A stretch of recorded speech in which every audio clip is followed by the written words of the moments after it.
Sad Stomach 5460 says, I received a 1099K from eBay for the year 2018, roughly 108,000 gross income, gross sales, that I never filed for. I'm assuming this means you never filed your 2018 tax return. The IRS has notified me they want me to file. Great.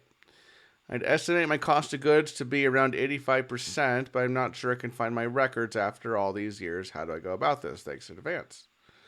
Well, if you can't find your records, I would say that you could do a good faith estimate. I mean, if you get audited, right, you're probably going to have to prove something.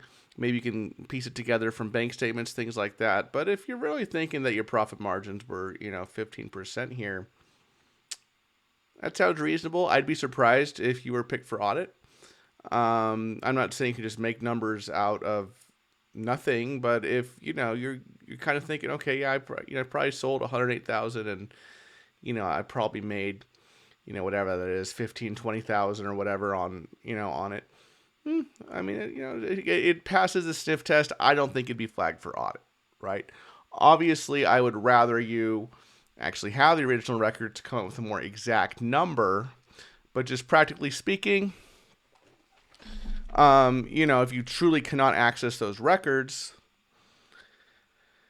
and you paid something for them, right? And maybe you can look through bank statements, right? Credit card statements on what you paid for those things.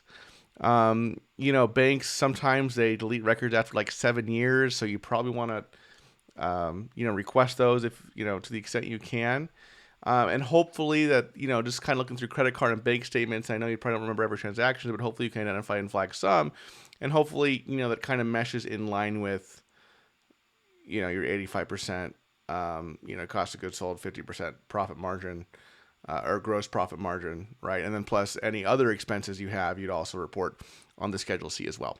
We actually do get a lot of these folks who, they sold on eBay or they, something else. They got 1099K. They never filed the taxes. Now the IRS is saying, hey, you better file. We're going to file for you. And by the way, if the IRS files for you with a substitute for return or an SFR, they're going to assume that you had 100% profit margin, no cost of goods sold. You sold $108,000 worth of goods on eBay. We're going to calculate your tax liability as though you profited $108,000, right? It's ridiculous, right? But that's how they go with their SFRs. I have a whole video about how the IRS does SFRs, the SFR program. Link to that video at the top of the screen. But obviously, you don't want to be in that position. So the IRS is giving you fair warning here to put together a 2018 return. They've probably given you a deadline. I would recommend that you file that return before that deadline comes up. We also see this a lot in the CP2000 world, right? Where someone, they filed their tax return, but they forgot to include the stuff they sold on eBay, right? And the IRS sends them a CP2000. Hey, we filed your tax return, but you didn't include this huge 1099K amount for stuff you sold online. Whoop-dee-doo.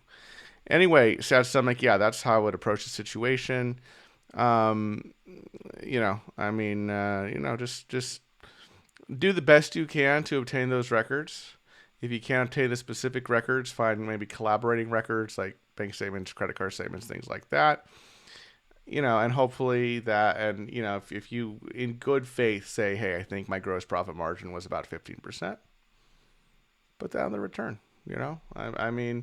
What's the worst that could happen is the IRS comes after you, audits you, and, maybe you got to give some of that back, right? Because you can't prove it out to the T. But as long as you have some statements, some documentation like bank statements, credit card statements, that's better than nothing. Okay. All right, so that's something. Great question. Thank you to those of you out there who leave questions in my YouTube videos. I really do appreciate that. If you have any questions about this or any other tax relief topic, feel free to leave it in the comment section below. And I have some other 2 videos here on the left-hand side of the screen for your education and enjoyment. Thanks so much for watching, everybody. I'll see you in the next video. Bye-bye.